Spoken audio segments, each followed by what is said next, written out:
Is it? There it goes. It's going. Just record. Just record. Okay, tell it's going. All right, bud. All right. So first of all, tell me about this. So you're Ryan Rielly. I'm Ryan Rielly. Yes. Me and Justin. So first of all, yeah, like you're saying, tell me a little bit about your interview with Biden. Oh, well, I just preview that when I was walking in the law school, I was criticizing as much as I am now criticizing Obama. Probably more. So we'll see how Obama turns out. In fact, then I in the back of the book. He was a judge in high circuit, so I interviewed him for a real one. And I just feel very strongly about the doctrines, attention, and some of the ancient roads controversy. In particular, the stuff that he wrote, not you wrote, justifying applications of law for Euro-American conversation. And of course, in the first step, they didn't want it anyway. Because I think it's like this. I swore to open the conversation, pretty particularly now as a lawyer. I'm not going to violate my oath of witness. What's the solution on it? I know it. I guess Marine Corps, when were you hired? Oh, way back in there. Okay. And when you graduated? You born in?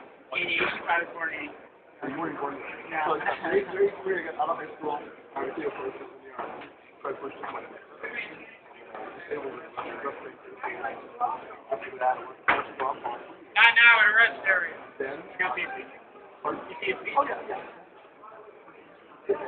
And I'm doing things about marriage. Don't get about everything, but that's not honest disagreement among people who are sincere about quality of life. So the problem is the politicians, judges, and lawyers out there are not, they even know what it says and don't follow it. Especially when they're in town. So that's the problem. So yeah, I worked with him for a year, and then went to Yale Law School. And when did Oathkeeper start? Oathkeeper started, our official start date was April 19th, 2009. We had a rally but actually our first blog went up before it came.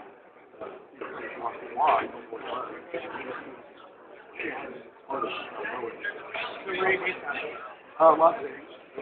We're in Nevada, and that's not a corporation. We have kept all of them. So what are your impediments? Well, the main thing is that I swore an oath to the police officers, military police, firefighters, all of us who swore an oath before defending the Constitution. We have an obligation to keep that up. And so our main issue is to remind the civil service that they swore an oath to the Constitution, not just to the person or an office, not to follow the orders that they were given. They can only follow lawful orders, which they should know already. But that includes only following constitutional law. So showing what the requirements of the Constitution are. All officers, federal and state, whether it's judicial or legislative, they must swear an oath to support the Constitution. It's the source of it. There is no doubt that they can for the purpose of worship. Even today in Australia, the oath is to the Queen of the Flag. Well, the founders broke that swearing allegiance to the person, and they made it so that the oath is to the Constitution. For good reason, because the Constitution is the law. This is by weak people. There's no authority of the person holding that office, other than what's granted in the Constitution. That's why the oath is the person. Now, for a more recent example, in Germany, when Hitler took over, one person who changed the oath to being to the German people, changed the oath to the Führer. You see the balcony, how it opens up, right? There's a big, you can hear the oath being given to the German soldiers and repeated, and I will swear allegiance to the Führer and I it doesn't like a law. There's no, because the Führer was the law. There'll be his mouth blocking that.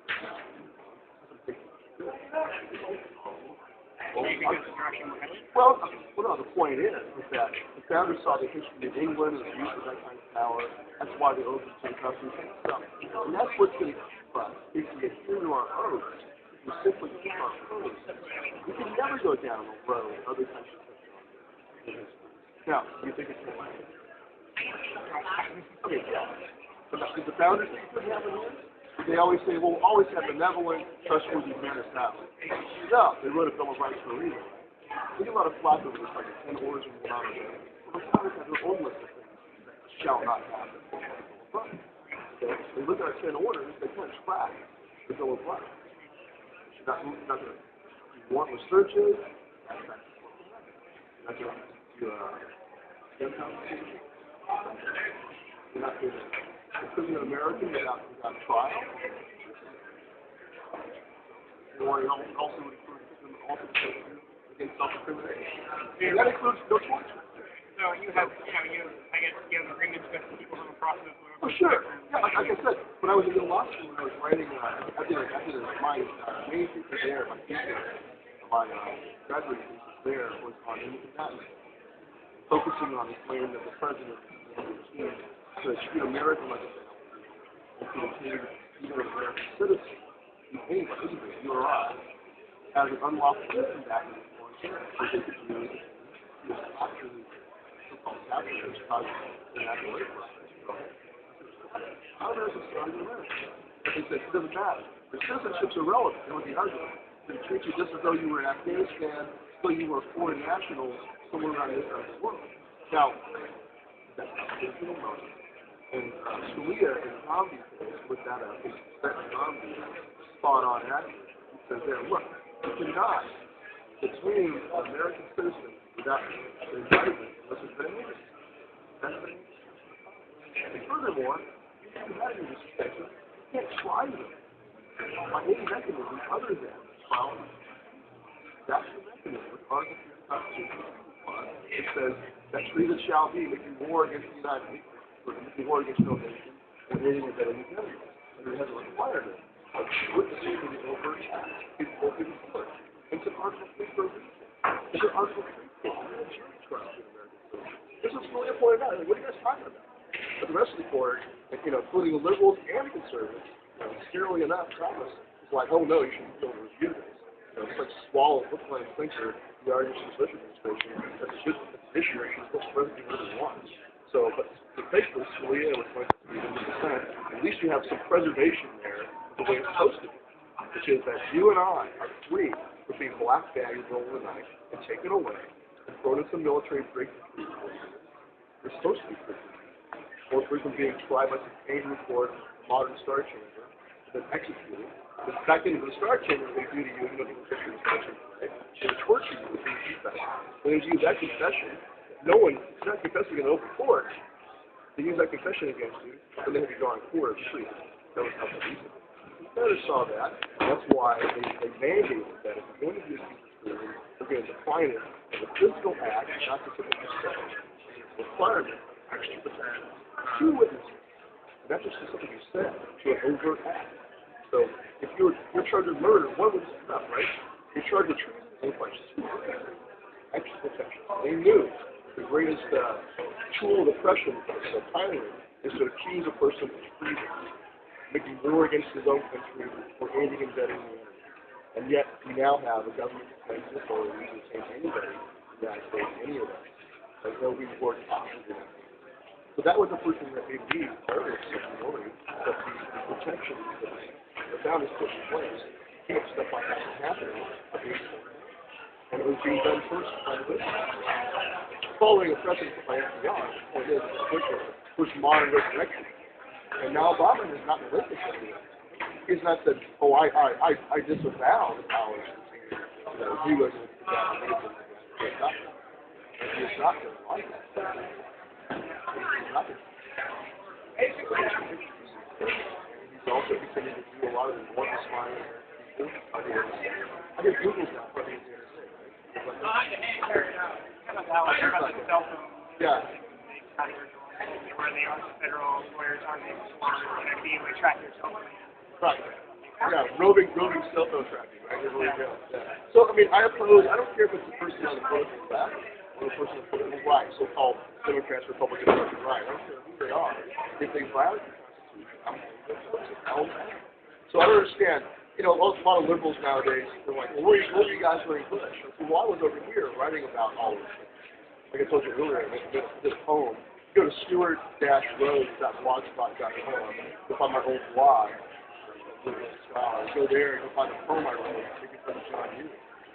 How he said he would squeeze Timothy's deposition to get information out of him. Or it was okay if the president did that over that.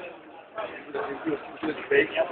Slaughter in time, or I guess in the interview with the professional responsibility department, that it was okay for a president theoretically to slaughter an entire village he had the power of.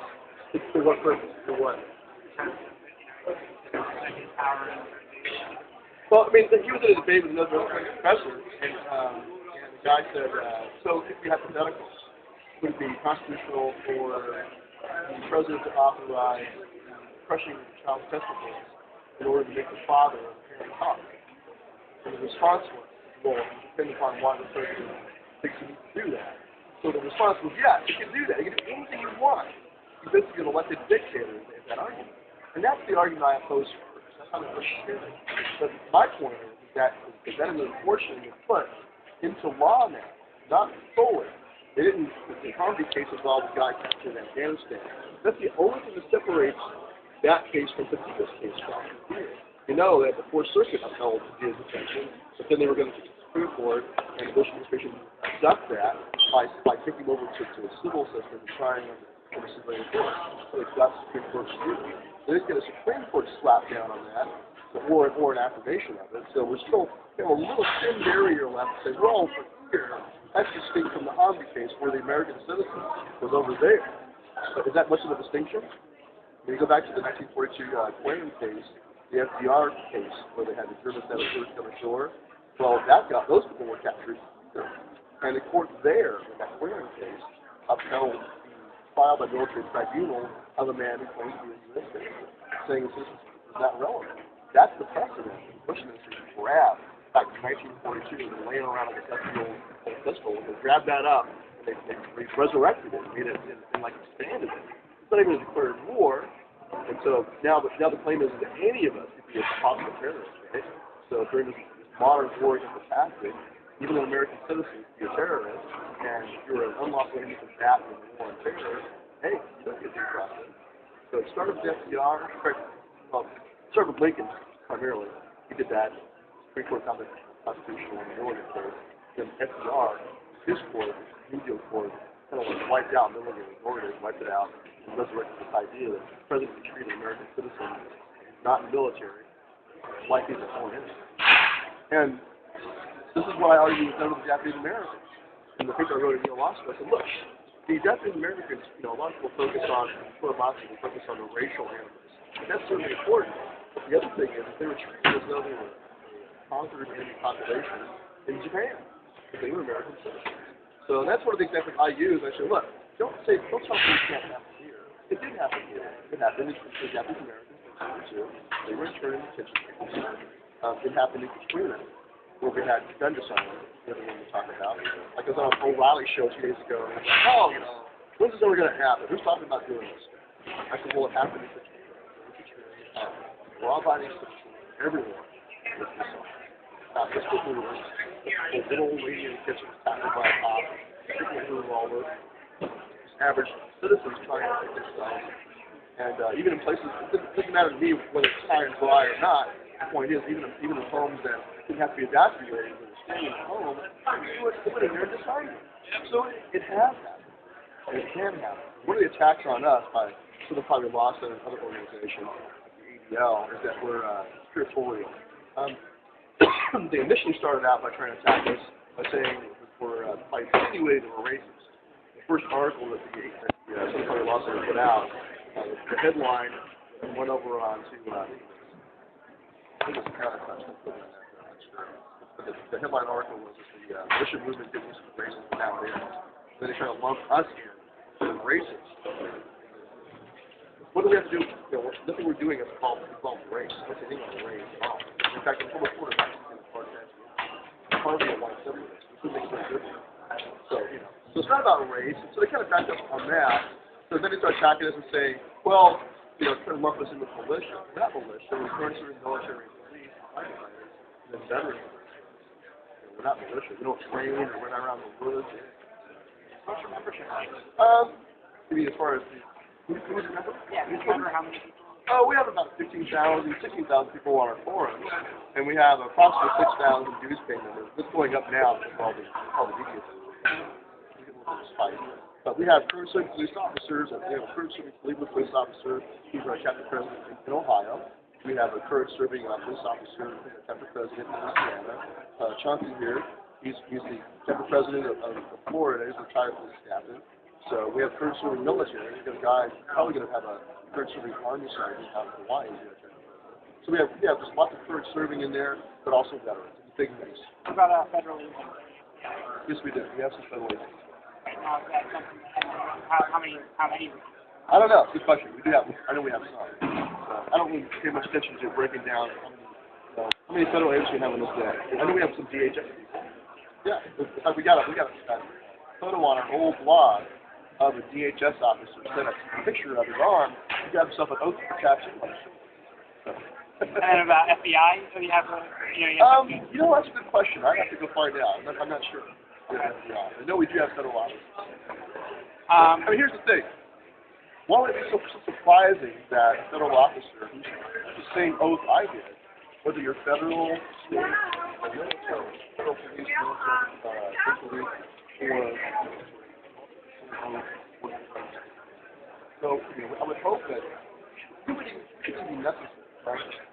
Here's the problem. A lot of people, because of the erosion of understanding and civic education, a lot of them don't understand that. A lot of them, like if you were to ask them about anything about status, or martial law, or I'm still around. He's like, oh, well, this army. So what do you say that means? So one thing you're adopting,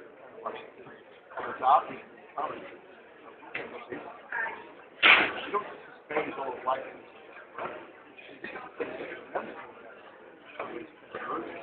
Why can't they do it for the first time? Oh, we're going to see an emergency flash going on. It's dangerous to do it. Suspend. We're going to suspend the first one. It's not. It's not consistent with right to keep their arms should not be infringed. It's not the right to keep their arms should not be infringed unless there's raiding going on. This is something like a big hurricane, a lot of windies, and a lot of wind. So there's no exceptions like that in the Constitution of the Bill of Rights. It's a very dangerous concept to think that the government can just do whatever it wants because of so-called emergency. So, and this has been like a common thing that's been people thinking about. So there's a lack of understanding, and also there's a lack of understanding about the source of the oath. They take an oath when they first in the person's list, when they first sign up as a police officer, because they know where it comes from. They know their family, the Constitution. They know how important it is. So our goal is to educate them on all this. Yeah, thanks so much for your. You might get a quick picture? Yeah, sure. And when's they going to come out?